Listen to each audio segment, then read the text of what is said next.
Hello friends. सो जब भी tax saving की बात आती है हम सेक्शन 80C को कंसिडर करते हैं। हम सेक्शन 80C में इन्वेस्टमेंट कर देते हैं, LIC में इन्वेस्टमेंट कर देते हैं, FD में कर देते हैं और 1.5 लाख की इन्वेस्टमेंट करके हम डिडक्शन जो है 1.5 लाख का ले लेते हैं।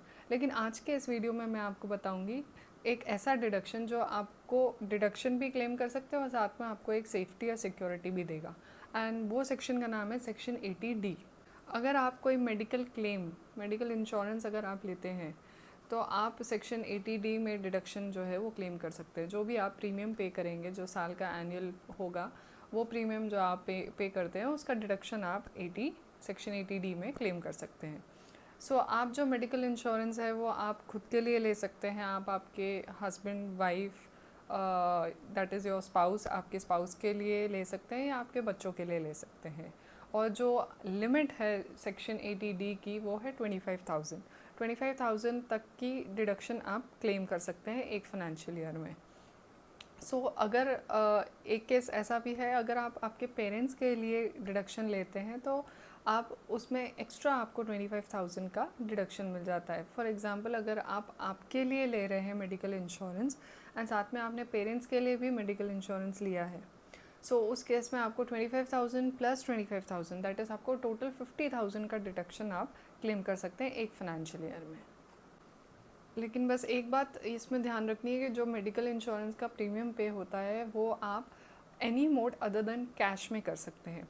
दैट इज़ आप कैश में पेमेंट नहीं कर सकते। अगर कैश में करते हैं तो आप उसका डिडक्शन क्लेम नहीं कर सकते। आप ऑनलाइन ट्रांसफ़र करा सकते हैं, DD या NEFT वो सब आप कर सकते हैं, लेकिन आप कैश के थ्रू पेमेंट नहीं कर सकते। क्या आप 50,000 से ज़्यादा का भी डिडक्शन क्लेम कर सकते हैं? डेफिनेटली यस, आप कर सकते हैं। अगर आपके पेरेंट्स अगर सीनियर सिटीज़न है तो मान लीजिए कि आपने आपका इंश्योरेंस कराया है और साथ में आपने आपके पेरेंट का इंश्योरेंस करवाया है जो एक सीनियर सिटीज़न है, तो उस केस में सीनियर सिटीज़न को डिडक्शन है 50,000 की। आपने आपका डिडक्शन प्लस आपने पेरेंट्स का करवाया है तो आपको 25,000 प्लस 50,000 दैट इज़ टोटल 75,000 का डिडक्शन मिल सकता है। क्या आपको इससे ज़्यादा का भी डिडक्शन मिल सकता है? यस, अगर आप सीनियर सिटीज़न हैं और आपके पेरेंट्स भी सीनियर सिटीज़न हैं तो आप 50,000 और 50,000 दैट इज़ टोटल 1 लाख का डिडक्शन क्लेम कर सकते हैं।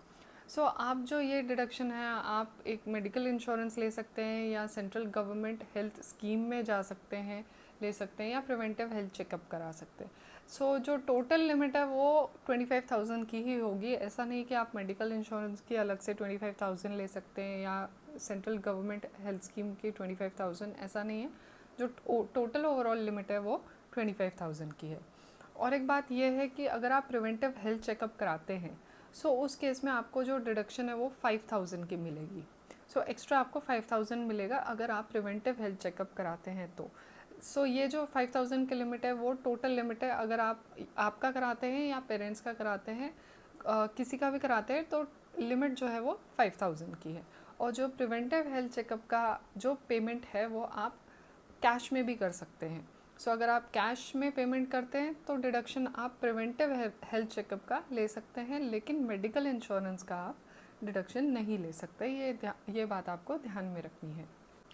और एक बात यह है कि सपोज़ आपके पेरेंट्स सीनियर सिटीज़न है और किसी भी वजह से अगर उनका मेडिकल इंश्योरेंस नहीं हो पाया है, अगर आपका उनका कोई मेडिकल ट्रीटमेंट होता है, कोई आप खर्चा होता है, मेडिकल खर्चा होता है, तो वो आप सेक्शन 80D में क्लेम कर सकते हैं।